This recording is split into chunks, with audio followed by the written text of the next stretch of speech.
Salut à tous, aujourd'hui on va comparer deux batteries externes compactes et très populaires pour le DC ou la randonnée. Donc c'est la Anker 10000 et la Nightcore NB 10000. Donc c'est deux modèles qui sont très proches mais avec quelques détails qui peuvent faire toute la différence. Donc on voit que sur Amazon la Nightcore est plus chère que la Anker. Et donc j'aimerais analyser les deux batteries et voir si le prix est justifié pour la Nightcore et vous aider à faire un choix entre les deux. Commençons l'analyse de ces deux batteries. Donc déjà pour commencer, on va parler des voyants lumineux qui vont indiquer le niveau de charge.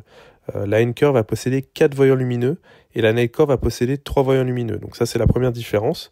La Nightcore par contre va marquer des points au niveau de la connectique. Elle a une sortie USB-C et elle peut même charger un MacBook en guise de dépannage. Il y a aussi un mode basse puissance pour les petits appareils comme une lampe frontale ou des écouteurs.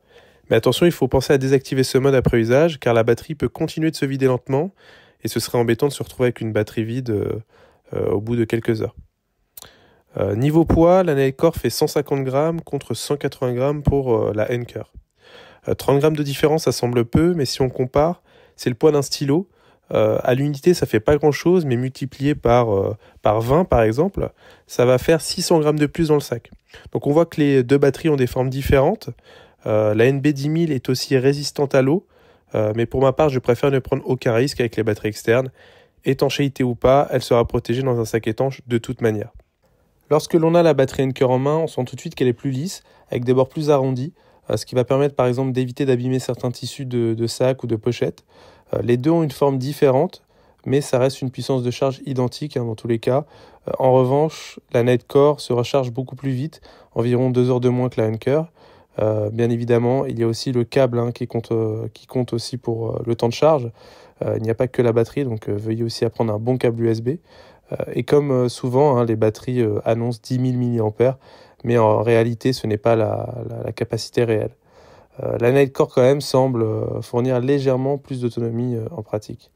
En conclusion, pour moi, la Nightcore a des vrais atouts pour moi. Je n'ai pas besoin de câble micro USB. J'ai besoin d'un seul câble USB-C pour charger tous mes appareils. Le gain de poids va être minime entre les deux. Mais si je devais payer plus cher juste pour 30 grammes de moins, pour moi, ça ne serait pas rentable. À prix égal, je prendrais la Nightcore. Mais si votre budget est serré, la Anker reste une valeur sûre. J'ai une autre batterie à vous proposer. C'est une batterie qui est tout aussi intéressante. C'est la VIC2 MX de 10 000 mAh aussi également. Elle va peser 165 grammes, mais elle va offrir 22,5 watts de charge rapide, ce qui est quand même rare avec ce format et cette taille de batterie. Donc je vous mets le lien dans la description si vous voulez jeter un œil. On se dit à une prochaine, j'espère que ça vous aura plu. Je vous invite à vous abonner, à mettre un like et salut.